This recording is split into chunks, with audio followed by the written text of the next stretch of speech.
दोस्तों नमस्कार। Daily current affairs के वीडियो में आपका स्वागत है। आज के इस वीडियो में हम लोग 28 जून 2020 के करंट अफेयर्स के बारे में देखेंगे कि न्यूज़ से क्या कुछ सवाल आपके परीक्षा उपयोगी बन सकते हैं। वीडियो शुरू करने से पहले अगर आप मेरे चैनल पर पहली बार आए हैं तो इसे सब्सक्राइब करिए, साथ ही साथ बेल आइकन को प्रेस करिए ताकि मेरे द्वारा बनाए गए ये उपयोगी वीडियो का नोटिफिकेशन आपके पास सबसे पहले पहुँचे। वीडियो को अंत तक देखिएगा। वीडियो के अंत में आपके लिए सवाल भी रखा गया है।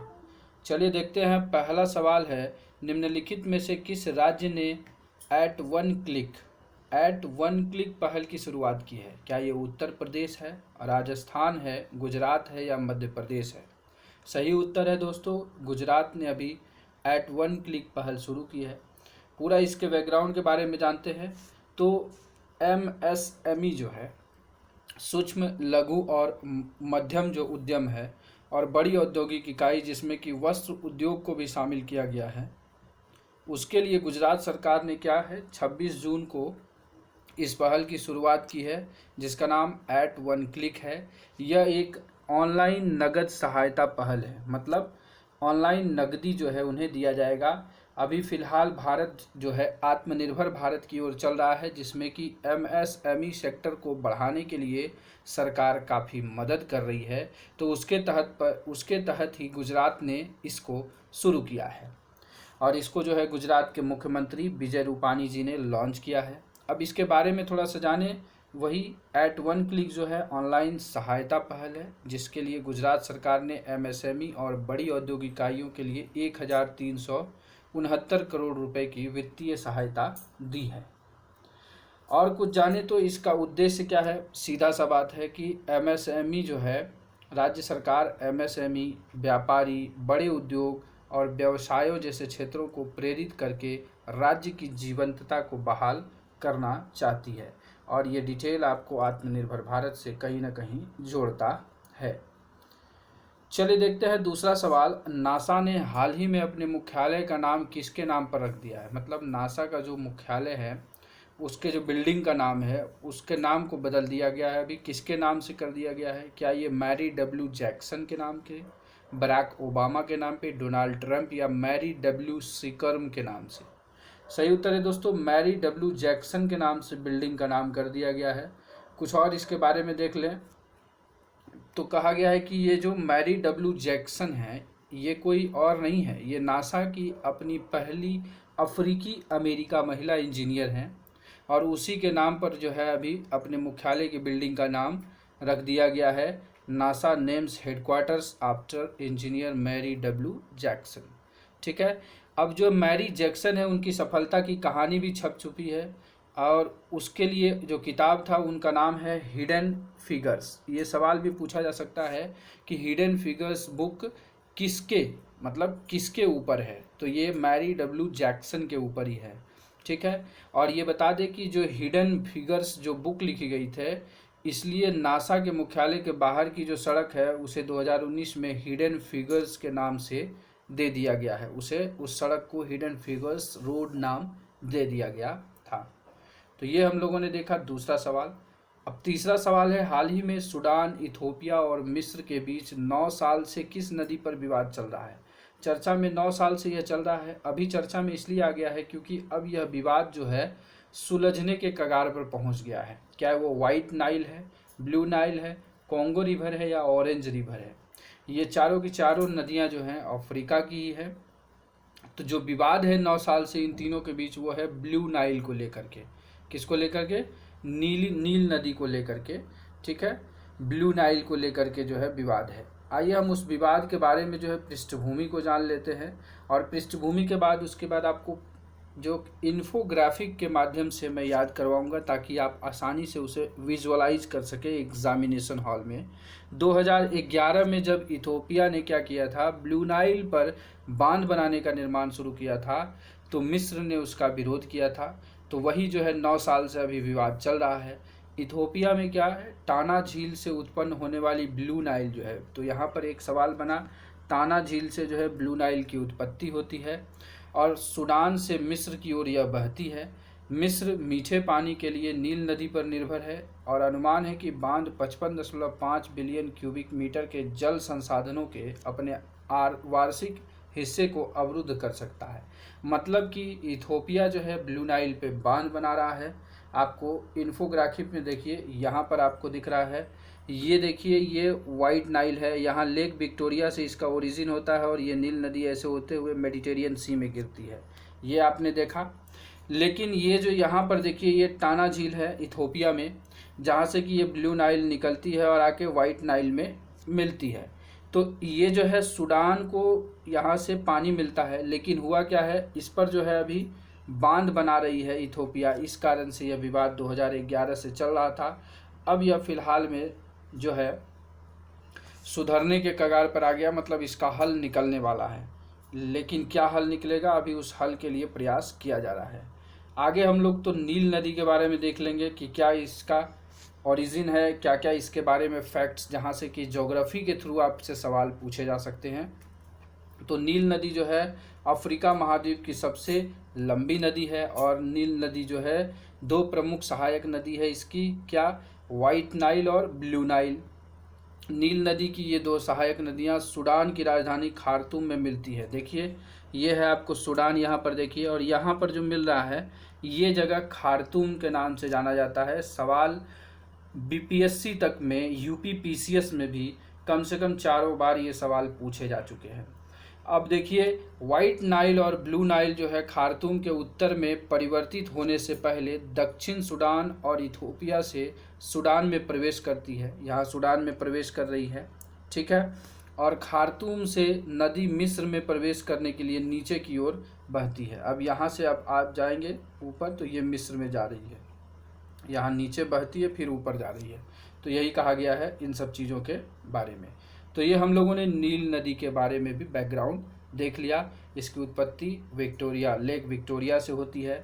यहाँ लेक विक्टोरिया है, आपको दिख रहा है। एक ट्रिक यहीं पर आपको बता दे रहा हूँ कि लेक विक्टोरिया से टच होने वाले देश जो है उनको याद रखने का ट्रिक है कुत्ता।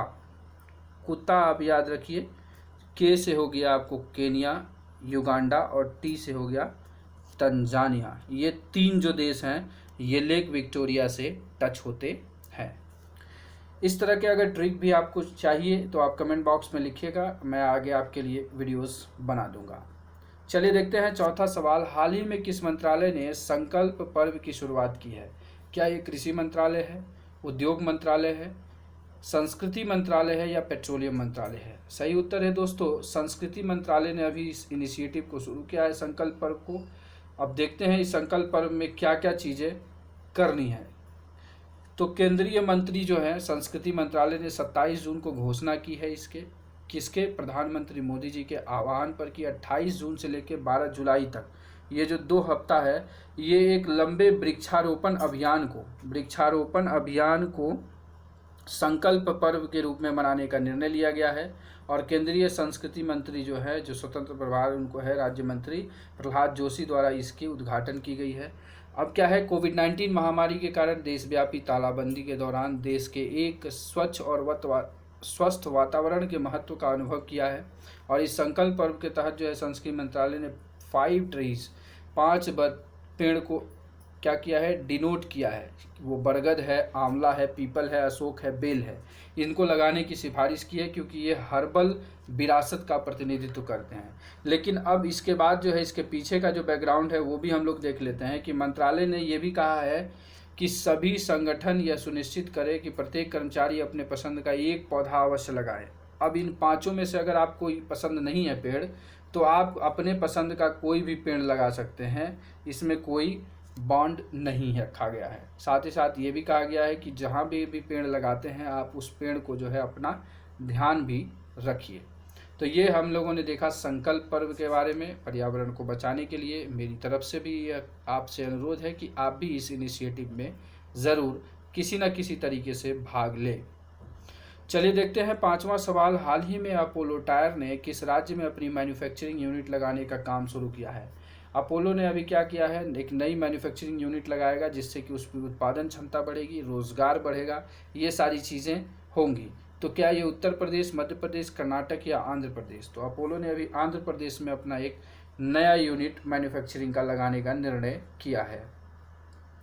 छठा सवाल है, micro small and medium enterprises MSME day कब मनाया जाता है? 25 जून, 26 जून, 27 जून या 28 जून? तो ये हर साल 27 जून को MSME डे मनाया जाता है। अब हम लोग MSME के बारे में देख लेते हैं। तो कहा यह गया है कि 6 अप्रैल 2017 से जो है संयुक्त राष्ट्र ने एक प्रस्ताव को अपनाया और 27 जून को जो है हर साल MSME डे के रूप में मनाया जाता है। मतलब कि यह अभी हाल फिलहाल ही शुरू किया गया है, 2017 से अभी लीजिए तो यह चौथा वर्ष है जो कि MSME डे मनाया जा रहा है। इस साल का थीम क्या था? कोविड-19 the great lockdown and its impact on small businesses. ये 2020 का क्या था? MSME डे का थीम था। हम पीछे के भी थीम को देख लेते हैं। 2019 का थीम क्या था? Big money for small business financing the SDGs। 2018 का थीम क्या था? The youth dimension. 2017 में जब इसे शुरू किया गया था तो इसका था स्मॉल बिजनेसेस बिग इम्पैक्ट। तो ये 2017 से अभी हाल फिलहाल में शुरू हुआ, इसलिए मैंने सारे थीम को क्लियर कर दिया। सवाल आपको हो सकता है 2020 के थीम ना पूछे, 2019 का पूछ ले, इसलिए आप चारों सवाल देने में सक्षम हैं। तो ये हम लोगों ने MSME डे के बारे में देखा।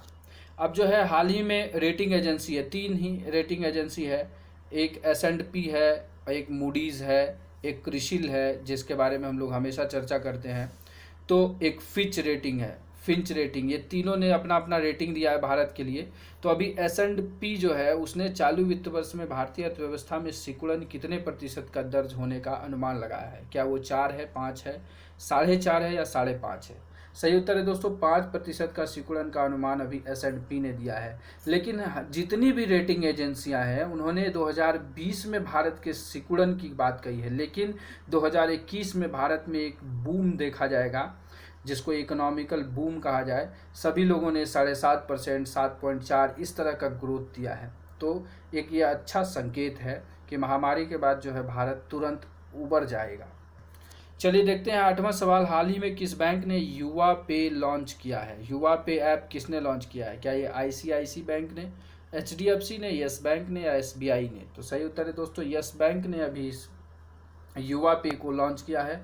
यस बैंक की वित्तीय हालत अभी बिगड़ गई थी, लेकिन धीरे धीरे वह अपने वित्तीय सुधार करने की कोशिश कर रही है और यह भी कहा जा रहा है कि SBI अब उसे सपोर्ट करेगी। ये है यस बैंक। चलिए देखते हैं 9वां सवाल, किस संगठन ने अवैध वन्यजीव व्यापार पर पहली वार्षिक रिपोर्ट जारी की है? बहुत ही महत्वपूर्ण हो जाता है जब कोई भी पहला लग जाए किसी के सामने। तो क्या ये FATF है, WWF है, UNEP है या IPCC है? ऑप्शन के अनुसार जो है WWF आपको लग जाएगा क्योंकि यह अवैध वन्यजीव व्यापार पर है, लेकिन यह इसका जो सही उत्तर है वो FATF है, जो कि बहुत ही अनकन्वेंशनल हो जाता है आंसर, इसलिए गलत होने की संभावना ज़्यादा हो जाती है। तो आप जान लीजिए FATF ने अभी अवैध व्यापार, वन्यजीव व्यापार पर पहली रिपोर्ट दी है। ये है FATF financial action task force. इसके बारे में हम लोग देख लेते हैं। इसका फॉर्मेशन जो है 1989 में हुआ था। इसका हेडक्वार्टर जो है पेरिस फ्रांस में है। इसमें मेंबर जो अभी हैं 39 मेंबर हैं। इनके जो अभी मैनेजिंग डायरेक्टर मत कहिए, यहाँ पर प्रेसिडेंट हैं। प्रेसिडेंट जो है सियानमिन लियू हैं और इसका फाउंडर जो है G7 कंट्री है, जिसको ग्रुप ऑफ 7 बोलते हैं, जिसका कि ट्रिक मैंने आपको इस चैनल पे डाल रखा है। फिर भी मैं आपको यहाँ बता दे रहा हूँ, G7 कंट्री को याद करने का ट्रिक है जूस लाओ गर्लफ्रेंड आई है, ठीक है। और इसका जो पर्पज है FATF का वो है combat money laundering and terrorism financing. मतलब कि ये मनी लॉन्ड्रिंग को रोकती है, साथ ही साथ टेररिज्म में फंडिंग में भी रोकती है। फिलहाल अभी FATF ने जो है पाकिस्तान को ग्रे लिस्ट में बरकरार रखा है, समझे कि नहीं? ग्रे लिस्ट में अभी बरकरार रखा है। पाकिस्तान अभी ब्लैक लिस्ट में नहीं गया है। FATF में 2 लिस्ट है, ग्रे लिस्ट और ब्लैक लिस्ट। ब्लैक लिस्ट में जाने के बाद क्या है, उसे फाइनेंशियल सपोर्ट लेने में बहुत ज़्यादा दिक्कत हो जाती है और ग्रे लिस्ट में थोड़ा रेस्ट्रिक्शंस रहता है कि आप अपने आप में सुधार करिए तो आपको फाइनेंशियल असिस्टेंस इंटरनेशनल लेवल पर मिलता रहेगा। तो ये हम लोगों ने FATF के बारे में भी देखा। 10वां सवाल, हाल ही में किस मंत्रालय ने नशा मुक्त अभियान की शुरुआत की है। इस तरह के सवालों को मैं नहीं लेता हूं क्योंकि ये कॉमन सेंस का सवाल है। आप ये जान लीजिए कि नशा मुक्त भारत, नशा क्या है, एक तरह से सोशल जो है इम्पैक्ट डालता है, तो ये काम कभी भी करेगा तो वो सोशल मिनिस्ट्री ही करेगी। तो अपने पास कौन सी है, ministry of health and family welfare. आप नशा से इस पे जा सकते हैं, लेकिन यह गलत जवाब है। सही जवाब है इसका दोस्तों ministry of social justice and employment. ठीक है, ministry of social justice and employment मंत्रालय ने नशा मुक्त भारत अभियान अभी शुरू किया है। चलिए देखते हैं 11वां सवाल, हाल ही में किसे MCC का अध्यक्ष नियुक्त किया गया है। क्या ये वोल्कान वोजकीर हैं, कॉर्मेन रेनहार्ट है, क्लेयर कोनोर है या मैरी सुगोल्टन है। सही उत्तर है दोस्तों क्लेयर कोनोर जो है ये पहली महिला बन गई है जो MCC की अध्यक्ष बनी है। फिलहाल जो है अभी कुमार संगकारा इसके अध्यक्ष हैं। तो इसमें कहा गया है कि जो इंग्लैंड की पूर्व कप्तान है क्लेयर कॉरन जो है कॉर्नर को मैरी लेबॉन क्रिकेट क्लब, ये MCC का फुल फॉर्म है, मैरी लेबॉन क्रिकेट क्लब के अगले अध्यक्ष के रूप में नामित किया गया है। और ये MCC के 233 साल के इतिहास में पहली महिला अध्यक्ष बन गई हैं, इसलिए यह इम्पॉर्टेंट सवाल बन जाता है। बुधवार को एक आवार्षिक आम बैठक में निर्णय की पुष्टि की गई, एक ऑनलाइन मंच के माध्यम से आयोजित किया गया, जिसमें 43 वर्षीय पूर्व ऑलराउंडर अगले साल 1 अक्टूबर को पद ग्रहण करेंगे। वर्तमान अध्यक्ष कुमार संगकारा को क्रिकेट पर कोरोना वायरस महामारी के प्रभाव के कारण दूसरे 12 महीने के कार्यकाल के लिए भूमिका पर बने रहने के लिए आमंत्रित किया गया है। और ये है, आपको देख लें, क्लेयर कॉर्नर। आइए देखते हैं 12वां सवाल, हाल ही में किस एयरपोर्ट पर स्वदेशी एविएशन वेदर मॉनिटरिंग सिस्टम लगाया गया है। मतलब ये पहला ऐसा एयरपोर्ट है जहां पर कि अभी स्वदेशी वेदर जो है वेदर मॉनिटरिंग सिस्टम लगाया गया है। कहां पर, रनवे के दोनों ओर पर। क्या ये Indira Gandhi international airport, Kochi international airport, Kushinagar international airport या कैंपेगौड़ा इंटरनेशनल एयरपोर्ट। तो ये कैंपेगौड़ा जो है वहाँ पर अभी ऐसा इनिशिएटिव लिया गया है और ये पहला एयरपोर्ट बन गया है भारत का जो कि रनवे के दोनों ओर स्वदेशी वेदर मॉनिटरिंग सिस्टम लगाया है।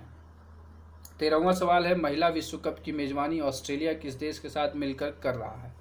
क्या ये 2023 में महिला विश्व कप का मेजबानी करेगा। तो क्या ब्राज़ील है, अमेरिका है, न्यूजीलैंड है या इंडोनेशिया है। थोड़ा सा अब अगर आप पिक्टोरियल देखें और वर्ल्ड मैप पर जाएं तो ऑस्ट्रेलिया के सबसे नज़दीक में कौन सा देश है, न्यूजीलैंड है। ऑस्ट्रेलिया और न्यूजीलैंड दोनों को मिला के ओसनिया कंट्री भी कहा जाता है। तो इसका सही उत्तर है दोस्तों न्यूजीलैंड। कुछ सवाल आपके कॉमन सेंस से भी हल हो जाते हैं अगर आप उसे नहीं भी पढ़े होते हैं, लेकिन थोड़ा बहुत आपको बैकग्राउंड पता होना चाहिए, स्टैटिक का ज्ञान होना चाहिए। चलिए देखते हैं 14वां सवाल, 100% कचरे का निपटान करने वाला देश का पहला राज्य कौन बन गया है। क्या ये छत्तीसगढ़ है, मध्य प्रदेश है, अहमदाबाद है, उत्तर प्रदेश है। सही उत्तर है दोस्तों छत्तीसगढ़ इसका सही उत्तर है। आपको लग रहा होगा मध्य प्रदेश स्वच्छता में अभी सबसे ऊपर है, लेकिन 100% कचरे का निपटान जो है छत्तीसगढ़ में जो है पहला राज्य बन गया है। और छत्तीसगढ़ के अंबिकापुर का नाम काफ़ी महत्वपूर्ण लिया जाता है, काफ़ी अभी चर्चा में है। आप मुझे गूगल करके या अगर आप जानते हैं तो ज़रूर कमेंट बॉक्स में बताइएगा कि अंबिकापुर छत्तीसगढ़ का जो है वो क्यों फेमस हुआ है। आज के वीडियो का अंतिम सवाल लेते हैं, टोरंटो इंटरनेशनल फिल्म फेस्टिवल 2020 ने अपना ब्रांड एम्बेसडर किसे बनाया है। प्रियंका चोपड़ा, अनुराग कश्यप, सलमान खान या ए और बी दोनों। सही उत्तर है दोस्तों प्रियंका चोपड़ा और अनुराग कश्यप दोनों को जो है अभी टोरंटो इंटरनेशनल फिल्म फेस्टिवल 2020 ने अपना ब्रांड एम्बेसडर चुना है।